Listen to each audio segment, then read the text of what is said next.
Hello and welcome to Wellbeing Centre Wales. We're going to do a series here on student survival. So we're going to have a week of student survival, and between us we've got a lot of experience in this. My name is Mike and I'm a life coach and hippie dad, but no hair, as you can tell. And this is... I'm Meg, I'm Mike's daughter, and I'm a third year music student, so I've got lots of student experience. Well, that was very university challenge, wasn't it? Okay, so what we're going to do is we're going to go through a series this week, and some of the topics that we're covering are, we're going to go through stuff about money, what to do when the money comes in, and how to keep as much as possible and not pay a lot of interest on debt and stuff like that. And Beck, what else are we doing? We'll be giving some kind of tips of things that are good to bring along to uni that really helped me, and we're also going to be giving a cooking lesson one day this week with some kind of basic guide on how to do some dishes, and we've got some fun stuff in store. Excellent. So it should be fun. So check out all the other videos, like and subscribe this, and give us a thumbs up because we need all the encouragement we can get. And stay tuned for some fun. Take it easy. Ta-da! Bye! Hello again. So, gotta have a wave. Here we are. So, I hope you're waving back now, children. Yeah, just dad stuff, yeah, dad stuff. So anyway, so this vid is going to be about looking after yourself physically and looking after yourself emotionally, and both are as important as each other. And Meg's going to do a lot of the talking this time, aren't you? Hope you like the sound of my voice. There we are then. So the whole thing is, so when we say look after yourself physically, we're actually looking after yourself personally and the environment that you live in, your room. And then when we talk about emotionally, we're going to cover that as well. So Meg will talk mostly now. So Meg, what sort of, if we're just focusing on looking after yourself physically, what sort of things spring to mind for you? So I would say the first thing is making sure you're eating properly. So making sure that you're kind of at least 3 or 4 times a week having a proper, good, hearty, healthy meal in the evening, preferably every evening, but aim for at least 3 or 4 times where, you've got something that isn't beige on your plate, and, you feel like it's balanced, and you feel like if your mum saw the meal, or whoever, your dad, whoever, would say, yeah, that's good, and they wouldn't be like, what are you eating? So I feel like eating for me, I'd say... You didn't eat properly yet? I can't believe that. It's all coming out now. So I would say eating properly is a really, really important thing, not just for your overall health, but it also really affects how you feel. Because if you say you eat like crap for a week, for whatever reason, you're really, really busy, you've got loads of assignments, whatever the situation is, it makes you feel much worse because you're not getting your nutrients. You've got you're having loads of like sugar and stuff that you shouldn't, and you just feel, not that you shouldn't have sugar if you want to, but I meant that things that maybe aren't as good for your body, it affects you in a negative way. Your energy is lower and it makes everything a bit harder. So I would say it doesn't, you can make an effort, a small effort at least, to kind of be eating well, hopefully every night. I think that's a very, very important thing. And make sure you drink plenty of water as well. And a big tip for me for that is always, I've got it right here, Sure. Carry a water bottle with you, and that really, really helps, making sure you drink enough water. I take that everywhere, campus, around the flat. Oh, drinking plenty of water, that's a really good tip. Really good tip. Really good tip. Especially if you've had a few drinks the night before, very helpful. Just thought I'd slide that in there. No. Just out of it. Okay. So, well, and we're doing a video on cooking, aren't we? We are. That'll be, well, I can't remember what day we're doing that, but we are doing that one of the days, which is helpful. And there's also, I think, should I talk a little bit about your room in uni? Yeah, let's just stick on the food for a minute. So the thing about looking after yourself, Meg covered eat properly and stuff like that. And if you're not eating properly, and if you can't cook or won't cook, I think that's the name of a program, isn't it? Maybe. Then it's not the same. But please have some supplements or something. But have really good tip. Try to eat a decent meal 3 times a week, every day if possible, but that's not the reality for a lot of students, and so just do what you can when you can.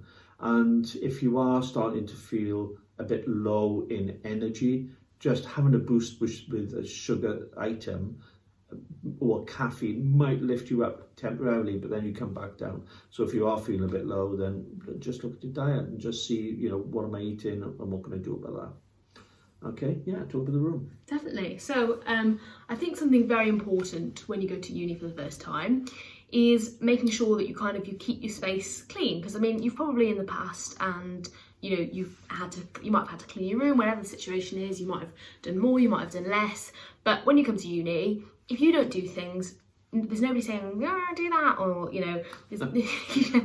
good voice. You don't. It's only on you, and you're the only person who's affected. So something I'd say that's really, really important is making sure you change your bed sheets at least every 2 weeks. And a good thing to help that is always make sure you have 2 sets of bed sheets, so that you're not going to put them in the wash and suddenly think, oh no, I can't go to sleep tonight because everything's in the wash. So keep 2 sets of bed sheets, and the same with towels, 2 sets of towels. And what I said, wash your towels every 2 weeks as well. It might seem basic to you. You might be like, yeah, whatever, Meg, skip forward. But it might not be basic to everyone, so it's important to say. And also just keeping things tidy, keeping your desk tidy in your room really, really helps with your mindset, helping you to study. And this is something that when I was in first year, I wasn't very good at. I didn't, I had loads of stuff and it was everywhere, and I didn't have very good organisation.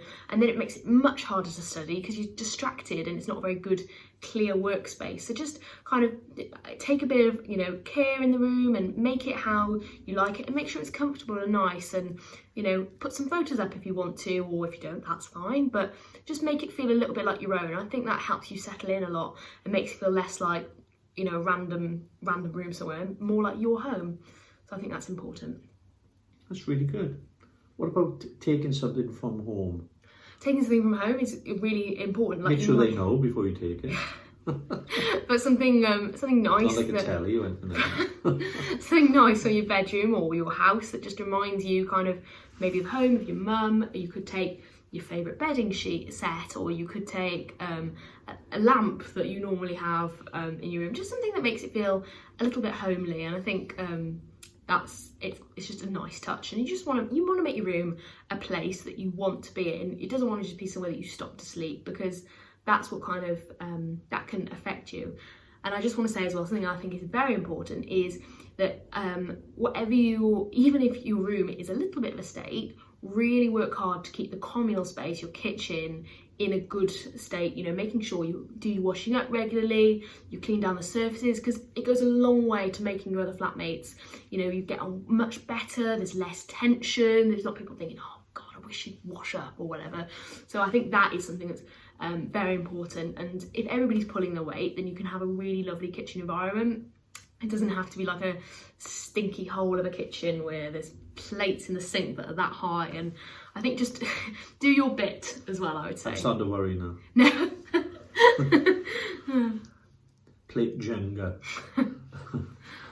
Okay, brilliant, mate. So interrupted there. No, it's all right. You didn't interrupt. I come to the end of my point. Okay, brilliant. So looking after yourself isn't just about personal safety, which we're going to come on to. It's actually about taking care of your body. So it's things like having the occasional shower or scrape down or whatever. No, seriously, it's all the basics that people know to do that. But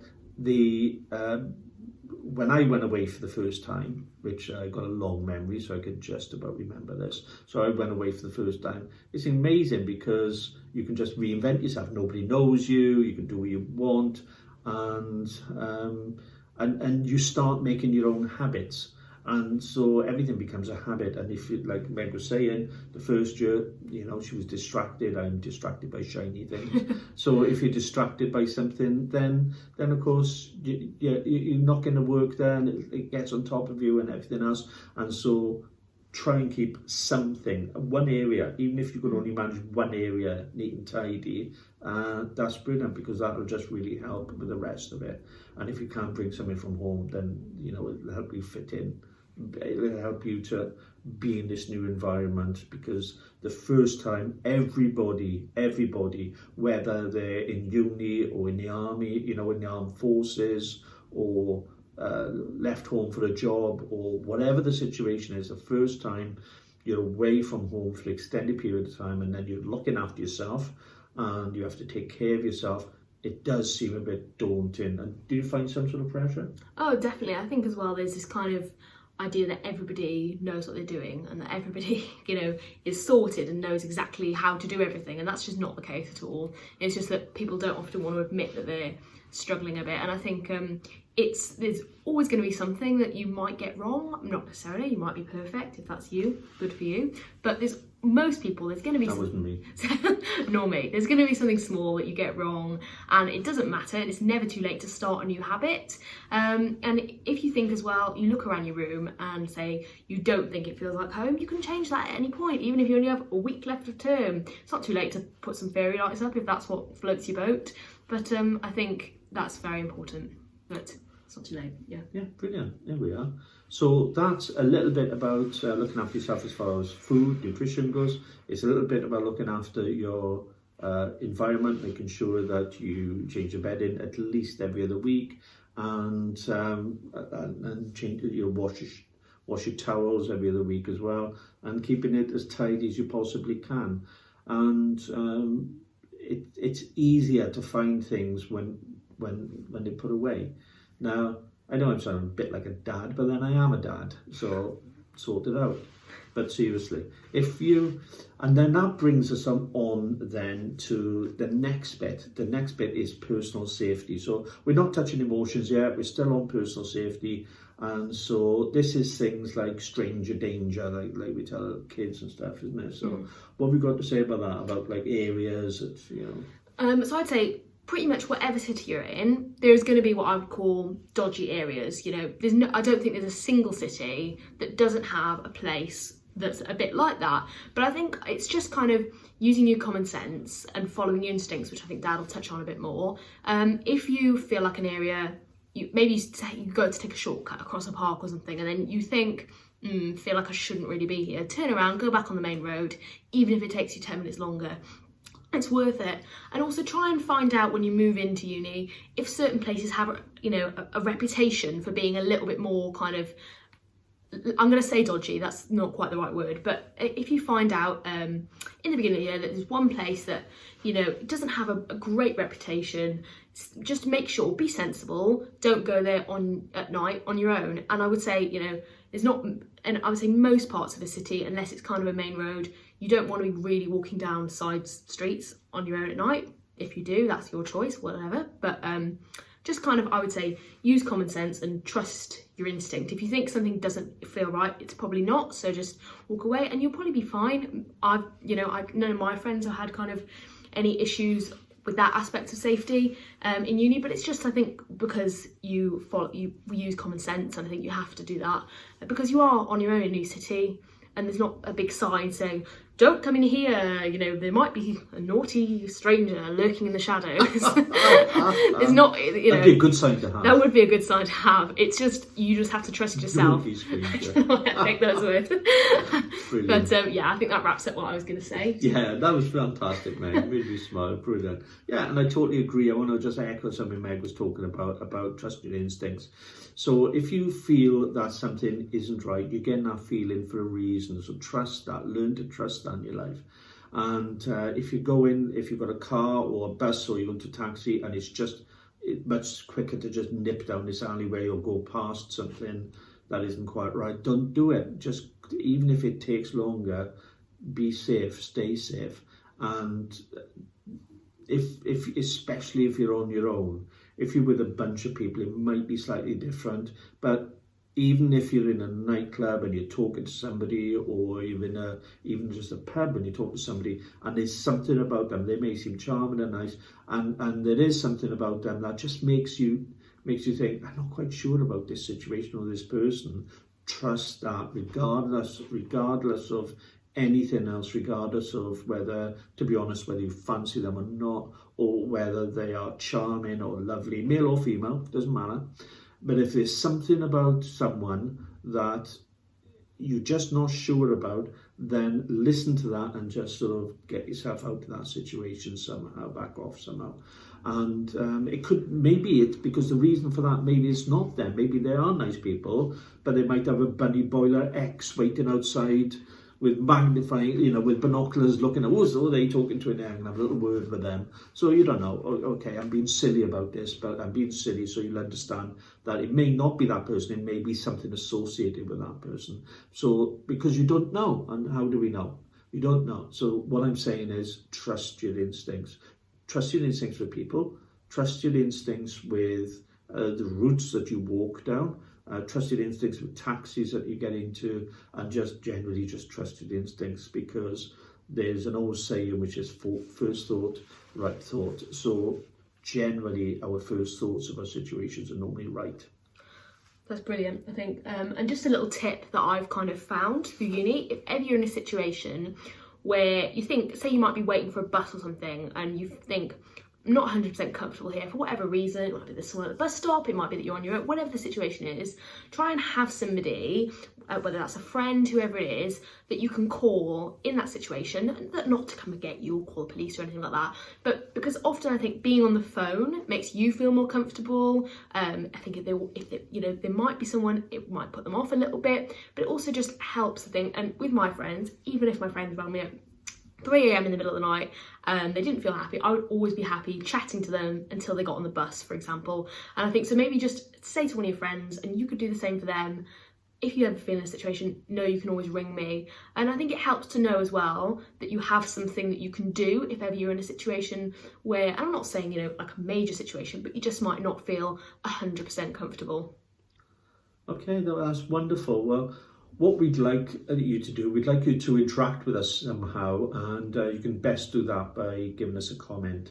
And so, what have you found in your life, whether it's, through school, through uni if you're already there, through work if you're in your first workplace, or through life in general? But that would be great. But what we'd like as well is how this has helped you. What have you, please feel free to drop us a comment and just tell us what you liked about this. That'd be great. And give us a thumbs up. So subscribe, hit that bell thing, notification thing, give us a thumbs up, and tune in tomorrow. Take it easy. Ta-ra. Bye. Bye.